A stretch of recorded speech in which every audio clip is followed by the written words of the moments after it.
تقریر کر کے دماغ خراب کون کریں گا؟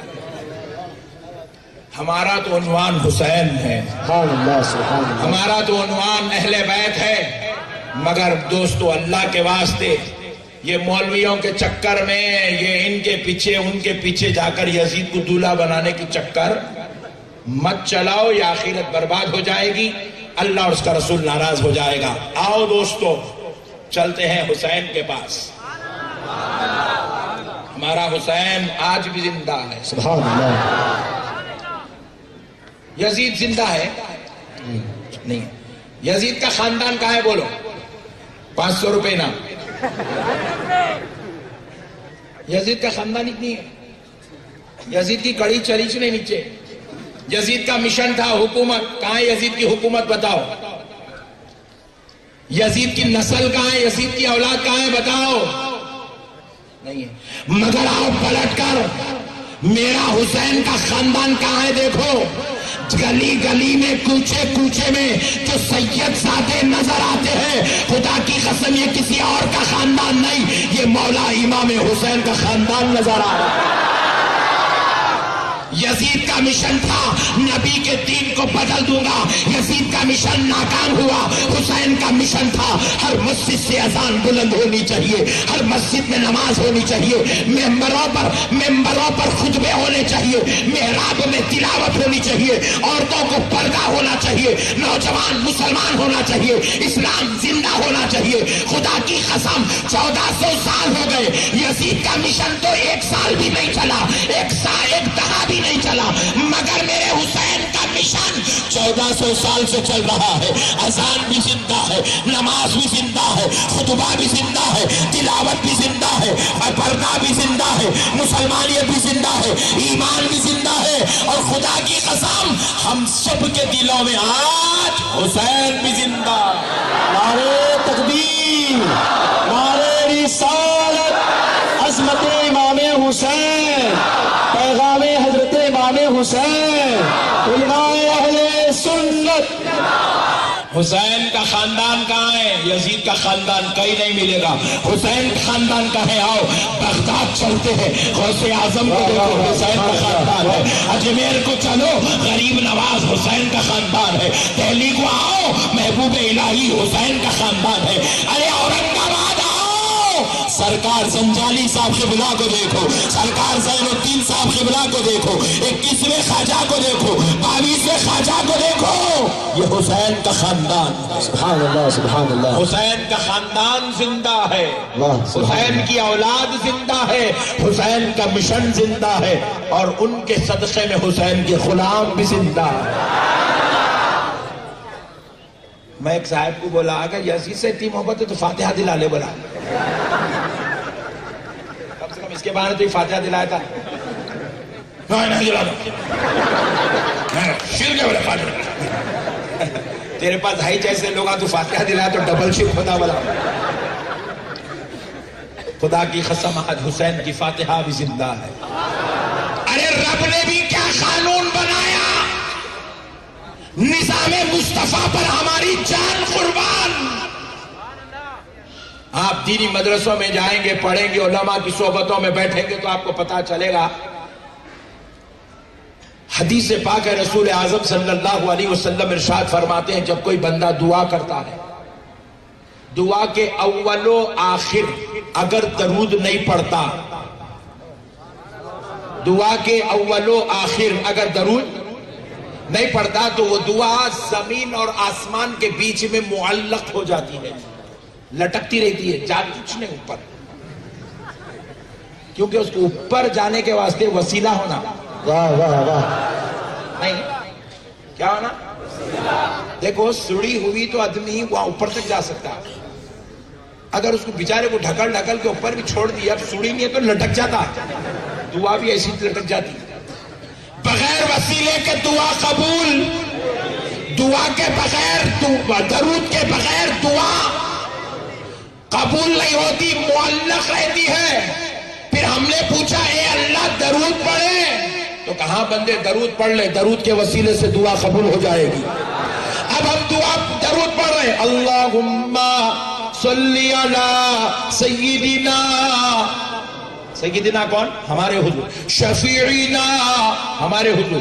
حبیبنا ہمارے حضور. نبینا و مولانا محمد وبارک وسلم. درود ہوا؟ زور سے بولو. نہیں ہوا جی، اس لیے بولا میں. دینی مدرسے کو گئے تو معلوم ہوتا ہے. پہلے بولا میں کو معلوم تھا. سنی بھائی ہمارے بہت کم سے پوری کائنات میں پورے بھولوں کو ایک جگہ جمع کرے تو پوری سنیوں کی جماعت ہوتی. سنیوں کے تب بھولا کائنات میں خدا کی قسم کوئی پیدا ہوا ہی. ہوشیار رہنا جی. اب درود کب ہوتا کب نہیں ہوتا نہیں معلوم، بولے تو ذرا مسئلہ ٹیڑھا ہی چلے. سنو دوستو، دعا کے لیے درود ضروری ہے، اور درود میں اگر کوئی پڑھنے والا اللہم صلی علی سیدنا محمد وعلی آل محمد، آل محمد جب تک نہیں کہتا، آل محمد جب تک نہیں کہتا، خدا کی قسم اس وقت تک درود بھی مکمل نہیں ہوتا. اگر کوئی پڑھنے والا نبی پر درود پڑھ رہا ہے، اللہم صلی علی سیدنا شفیعنا حبیبنا نبینا و مولانا محمد وبارک وسلم، درود تو پڑھا مگر آل نبی پر نہیں پڑھا، صرف نبی پر پڑھا، تو نبی کہتے ہیں خبردار میرے امتی میں ایسا درود تیرا قبول نہیں کرتا. یہ درود تیرے منہ پر پھینک دیا جاتا ہے. تو درود تو پڑھے مگر میری آل پر درود نہ پڑھے، یہ درود تیرے منہ پر پھینک دیا جاتا ہے. تو اب درود، دعا کے لیے درود ضروری ہے، اور درود میں آل محمد پہ درود ضروری ہے. اب یہ آل محمد کون ہے؟ آل محمد کہتے ہیں سیدہ فاطمۃ الزہرا کو، آل محمد کہتے ہیں مولا امام حسن کو، آل محمد کہتے ہیں مولا امام حسین کو، آل محمد کہتے ہیں حضرت امام زین العابدین کو، آل محمد کہتے ہیں حضرت امام باقر کو، آل محمد کہتے ہیں امام جعفر صادق کو، آل محمد کہتے ہیں امام موسیٰ کاظم کو، آل محمد کہتے ہیں امام علی رضا کو، آل محمد کہتے ہیں امام تقی کو، آل محمد کہتے ہیں امام نقی کو. ارے مجھے کہنے دو، آل محمد کہتے ہیں شیخ عبد القادر جیلانی، محبوب سبحانی، قطب ربانی، پیر لاسانی، سرکار غوث اعظم کو آل محمد کہتے ہیں. عطائے رسول ہند الولی سرکار خواجہ معین الدین چشتی غریب نواز کو. نعرہ تکبیر، شان عظمت اہل بیت، شان آل رسول اللہ، چمنستان مصطفیٰ کے مہکتے ہوئے پھول. جب تک آل محمد پہ درود نہیں پڑھتے درود مکمل نہیں ہوتا، اور جب تک درود نہیں پڑھتے دعا قبول. تو پتہ کیا چلا؟ ہماری دعاؤں کی قبولیت کے لیے بھی، ہماری دعاؤں کی قبولیت کے لیے بھی ہمیں آل محمد سے رشتہ جوڑ کے رکھنا. ان کے بغیر دین مکمل نہیں ہوتا. ایک صاحب بولے مسجد میں علی فاطمہ حسن حسین محمد کائی کو بھی ہے؟ اللہ کا گھر، اللہ کا نام ہے، اللہ کا گھر ہے، اللہ کا نام لینا، اللہ کے علاوہ کس کا بھی نام نہیں لینا.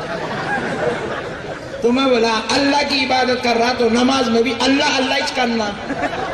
واہ کیا جواب ہے، بہت خوب. نماز میں بیٹھ کے اللہم صلی علی سیدنا محمد وعلی آل محمد. سبحان اللہ. میں بولا اگر بیٹا اتنی نفرت ہے علی فاطمہ حسن حسین سے، مسجد میں سے نکالنے کی حماقت کر رہا، نماز میں سے نکال لینا. واہ کیا بات ہے. نکال سکتا نہیں. ذرا زور سے بولو. اللہ کو معلوم تھا اہل بیت سے دشمنی اتنی خطرناک ہوں گی کہ ان کے ناموں کو مسجدوں میں سے نکالیں گے، دکانوں میں سے. دادا لگائے سو دکان میں، پوترا سعودی ریٹن نکال دیا. گھروں میں لگے ہوئے، دادی ماں لگائے تھے. پوترا نکال دیا. نہیں نا ارے دیوانے یہ تو اہل بیت ان کو چھوڑ دے. ایک فارمولا سمجھاتا ہوں, سمجھ گئے تو زندگی بھر فاتحہ دیتے تم لوگ. سبحان اللہ. اللہ اکبر. فجر کی نماز ہو رہی ہے ابھی ہے. نماز رکعت بننے بعد کیا کرتے جی؟ سبحانک اللہم و بحمدک و تبارک اسمک و تعالی جدک و لا الہ غیرک.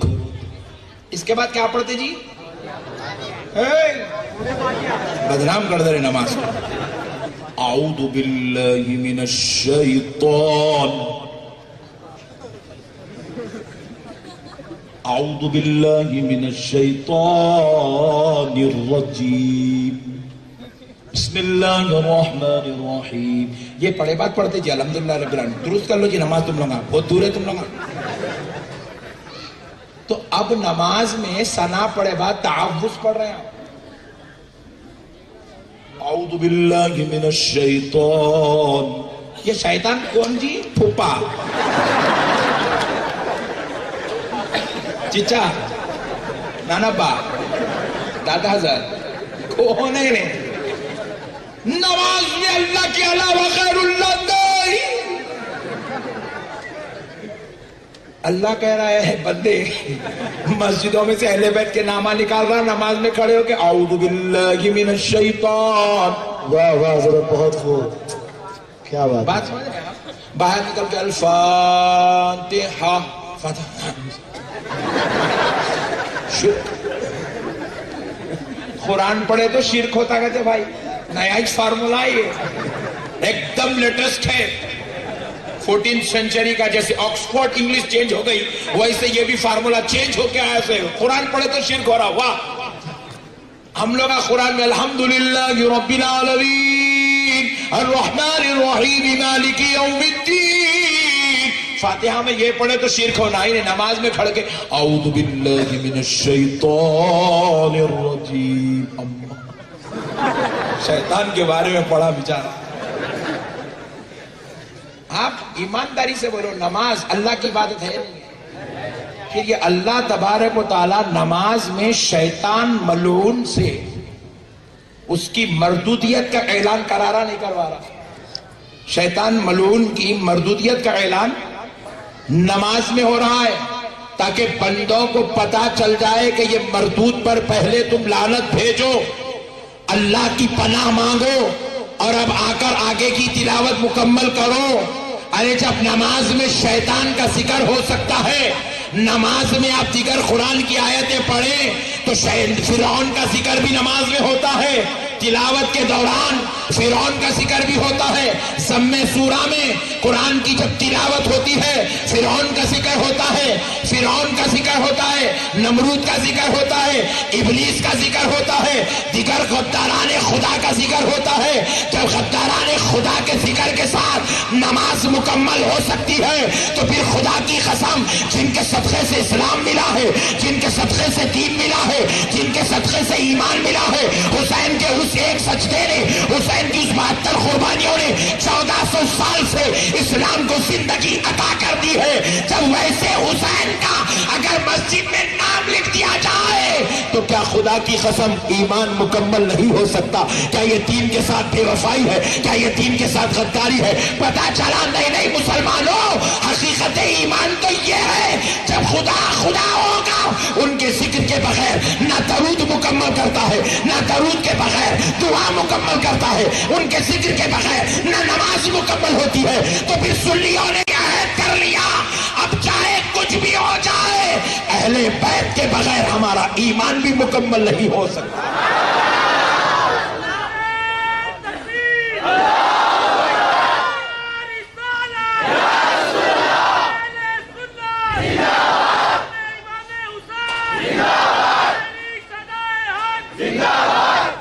کون ہے اہل بیت دوستو؟ ہم نہیں سمجھے. ارے یہ اہل بیت کا ذکر ہمارے گھروں ہماری مسجدوں میں اگر نہیں ہوتا ہے تو یہ ہماری بدنصیبی ہے, ہمارے لیے بدبختی ہے مسلمانوں.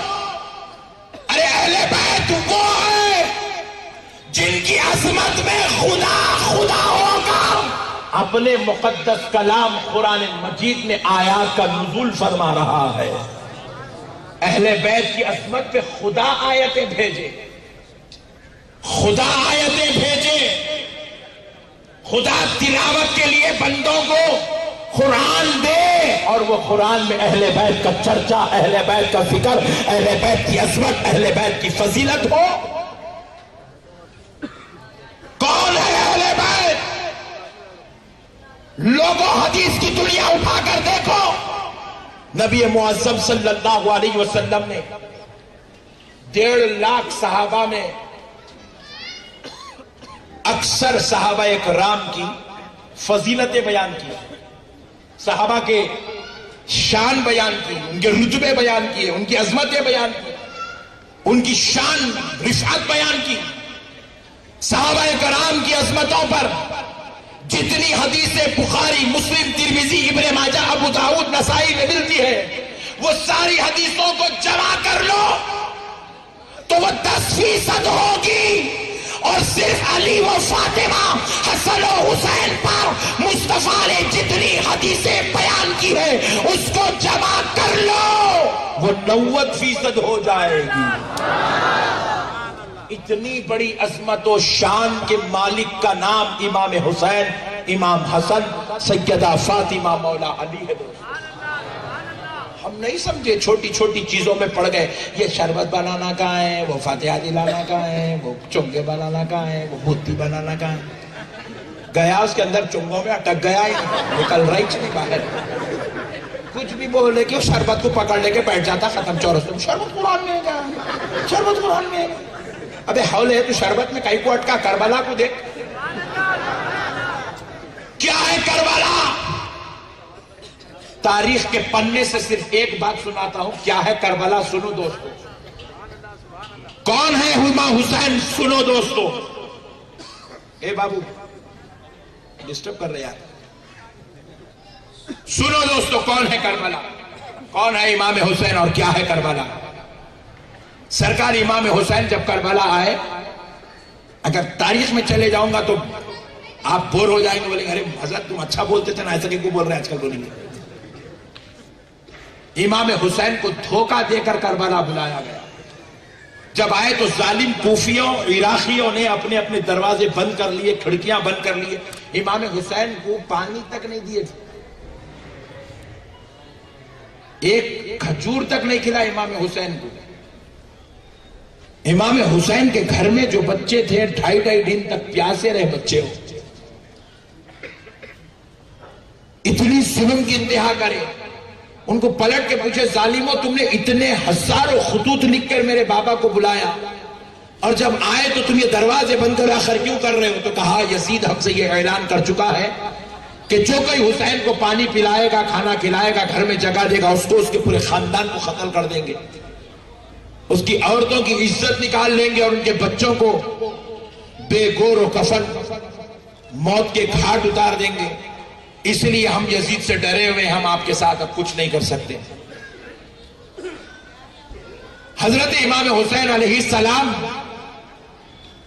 ان کا یہ رویہ دیکھیں، ان کی دھوکے بازی، ان کی بے وفائی کو دیکھ کر امام حسین کوفہ میں خیمہ ڈالے، وہاں سے نکلے کربلا میں خیمہ ڈالے. کربلا میں امام حسین نے جب خیمہ ڈالا تو امام حسین علیہ السلام کا 72 نفوس قدسیہ اور خواتین کا جب گھیراؤ کیا گیا، ظالموں نے دائرہ تنگ کیا، تلواریں کسنے لگے، تیرے سنبھالنے لگے. تو حضرت امام حسین نے ظالموں کو بلایا، بلا کر کہا یزیدیو ادھر آؤ. یزیدی جب آئے تو امام حسین نے کہا دیکھو میں تم سے مقابلہ کرنا نہیں چاہتا، میں یہاں جنگ کرنے کی نیت سے نہیں آیا، میں یہاں تم سے جہاد کرنے کا ارادہ نہیں رکھتا. میں تمہارے سامنے صلح کی بات کرتا ہوں. میں 3 شرطیں رکھتا ہوں، اگر یہ شرطیں تمہیں منظور ہے تو میں اس کے مطابق اپنی باقیہ زندگی گزاروں گا، اور تم کو جو کرنا ہے تم اپنے کام کرتے رہو، مجھ سے کوئی تعلق نہیں. ظالم نے امام حسین کی ان 3 باتوں کو بھی رد کیا. ابن زیاد جب جا کے یزید کے پاس بیٹھ کے کہا حسین یہ 3 شرطیں رکھتے ہیں. یزید ان 3 شرطوں کو مشورے میں رکھا. مشورے میں یہ بات طے ہوئی کہ ہم یہ باتوں کو نہیں مانتے، کیونکہ ابن زیاد منحوس یزید کے کان بھرتے ہوئے کہا جب تک حسین زندہ رہیں گے تیری سلطنت کو خطرہ رہے گا.